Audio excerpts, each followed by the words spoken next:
Star Trek Lower Decks Season 4, Episode 8. Talk about a deep dive. It's a scrapbook of spelunker scenarios.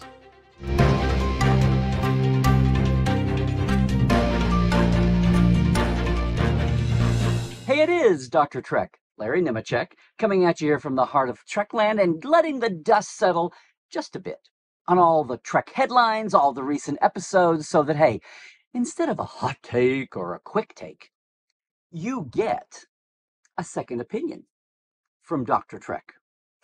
Hey, look, I have been writing, editing, interviewing, hosting, witnessing, dot connecting, and yes, fanning Star Trek for a while now. And I just want to say, yes, this week it's caves. That's it, caves. Fun fact, though, did you know that the series after Deep Space Nine was originally going to be titled Star Trek Caves? Lots of caves in the Delta Quadrant. Okay, actually, caves are just cheap. Especially, as Rutherford tells us, the ones with flat floors.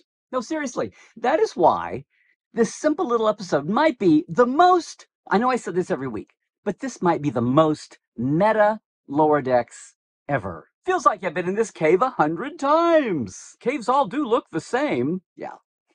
It feels like a third of our missions are in caves. Well, in the old days, that's because it was the same cave set. I guess they haul out that animated cave set, too, for the same reason, huh? Oh, but it goes beyond that, as Rutherford says. Scanning for secret stairs or hidden passageways from secret societies. Feels a little wedge-dougie there with the 3 tableaus, right? Or even Veritas with these flashbacks. This time motivated not by a horn of candor.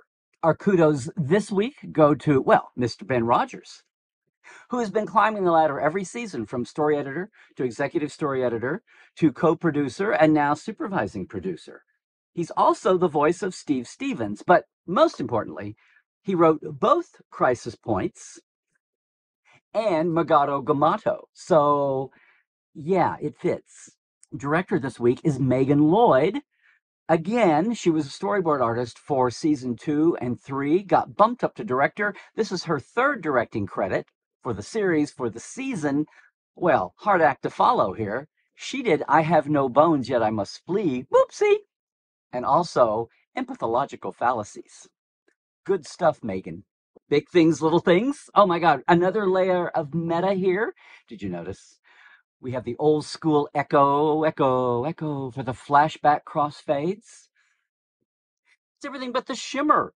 Except, did you notice on Tendies, this was so cute. They push into her for hers, and then Mariner interrupts her, and we have the jerky pullback. Teased ya. Shout out to the Kings Canyon National Park shuttlecraft that brings Boimler and the Delta team down for their flashback. And hey, cool nod there to the reason, a nice canon reason, why the Delta shift, and probably a lot more Lower Deckers, did not get promoted at the same time our gang did. And okay, some of these names were great. Grottinus, well, grotto is the name of a cave, right? Okay, another cavey word. And then Chiron 4. Chiron, Chyron, is the old school name for the video text, the lower thirds text bar, like on local news. Very cute. I guess K is the alien standard version spelling. But Arabic versus Roman numerals on those planet names? Now, normally, Chiron 4, we would say, was the 4th planet in the star system Chiron, right? Or Balcrus 9 was the 9th planet orbiting the star Balcrus. But here, we've got Arabic numerals. Now, not that Arabic numerals are never used, but they usually imply things like space stations, Deep Space Nine, or, catalogs of stars like L370, or Wolf 359, 40 Eridani. So maybe this is a display glitch. Or maybe Vendorian mind games. I don't know. Texture, not trivia. Let me cogitate on that for a minute. Meanwhile, in Mariner's scenario, that time phase shifting, the rapid aging, de-aging, right? Just as you walk through layers of time particles, back and forth, instantly. What do you mean absurdities? Hey, it only happens in caves. and maybe runabouts. Looking at you, Timescape. Okay, I do have a question. Talking about the cure for Porgian Bess? I mean, Porgian swamp rash? Those leaves picking out of the pond, weren't those leaves later seen to be the sprouts on the back of the baby Graflax? Is that what they did in the end? Did they take some anyway? Was it okay to take them? I mean, did this turn into some kind of a Horta mining co-op kind of partnership here? It would be a cave to cave scenario, at least. Favorite line? Oh God, my leg fell off! Happens. And what's cool here is we have so many characters thanks to all these little scenarios. Starting with the Delta Shift. We've seen these guys once before, well, twice before. First season all the way back in Terminal Provocations, and then later in Room for Growth. Well, a couple of them anyway. We saw Ensign Karavitas. Yeah, that's Artemis Hebdani. And Ensign Asif, voiced by Asif Ali. And who knew we'd get that heartfelt conversation between Mariner, and it's almost like we're tying a little thread up there. Hang with me on that one.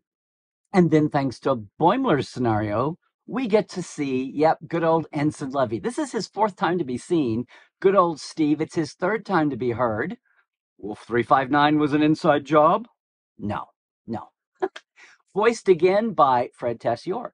So that means that Shax's screaming rescue in the turbo lift is not his only work in this episode. He has that whole little vignette with Levy. And once again, we get to go to, I'll make conclusions with my own two eyes. Who needs to read the mission brief, right? It's such a meta commentary on that. Who knew the conspiracy theorists would be in Starfleet? Well, there he sits. But for this scenario unraveling, at least that's the setup. But haha, I told you, this isn't just the most meta episode ever, it's also the most trope-tastic. Because the conspiracies, Vindorian paranoia conspiracy double talk, they're all true. Vindorian character tests. The Rube Goldberg of Star Trek tropes, apparently. From Savage Curtain to the Empath, and even TNG Allegiance.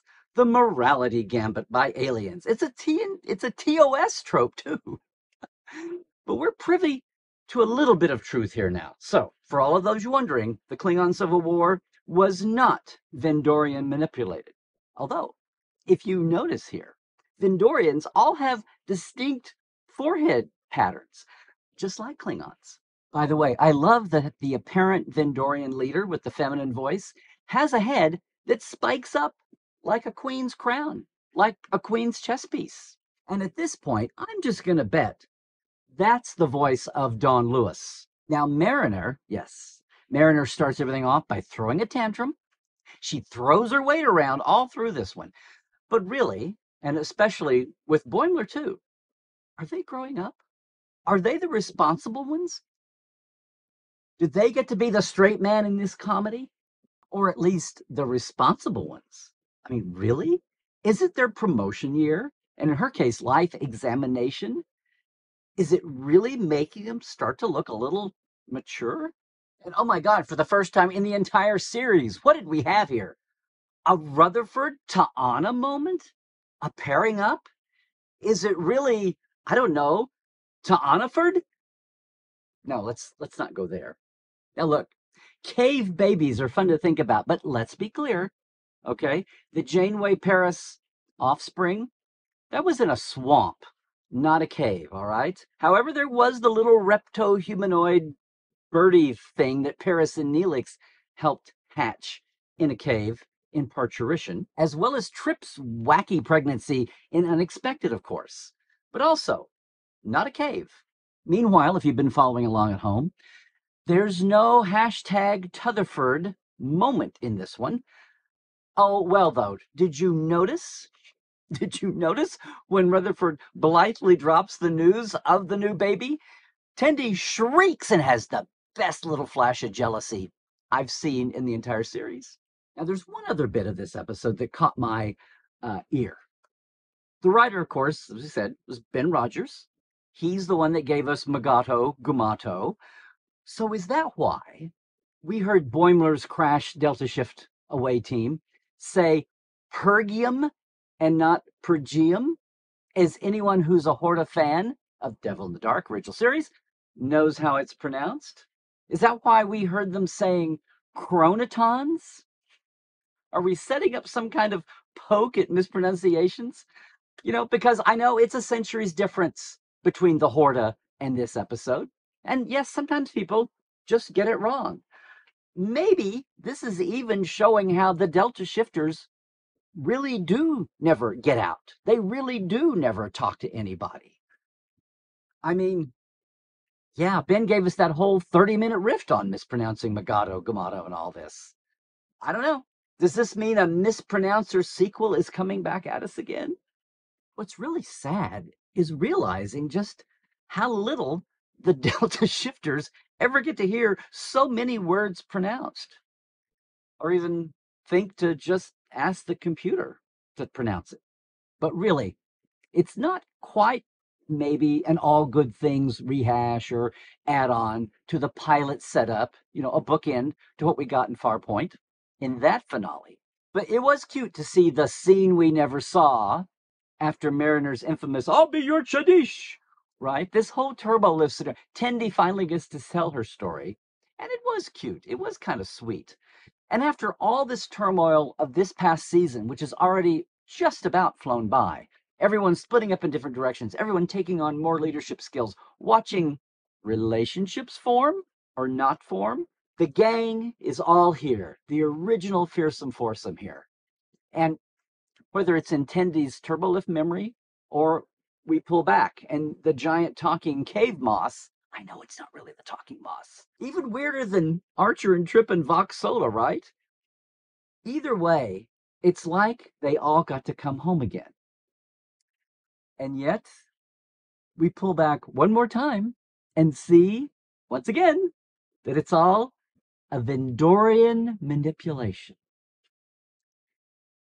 And is it just me, or is there just so much foreboding with that let them have one moment of fun? Foreboding. Oh, one more thing. Well, two more. Where was Talin again? And where was the Agonizer mystery ship? Oh no. Is this the calm before the storm?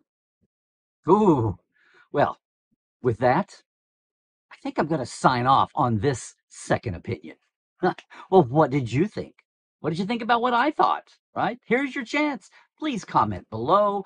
And while you're at it, like and subscribe. Would you please boost the signal? Hey, I dare you to subscribe for some sanity in Star Trek.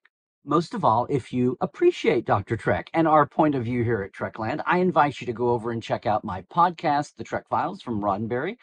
Our live stream every week, Trekland Tuesdays live at 1 p.m. Pacific, 4 p.m. Eastern. Yeah, that's 9 UK time, 10 Central Europe. Cadet Alice and Dr. Trek Talk Prodigy. All of that, of course, plus Trekland Tours, your real-life away mission at Star Trek film sites around LA, and most of all, Portal 47. Your backstage pass every month, no more post-con blues. All of that at LarryNemecek.com. We'll see you next time.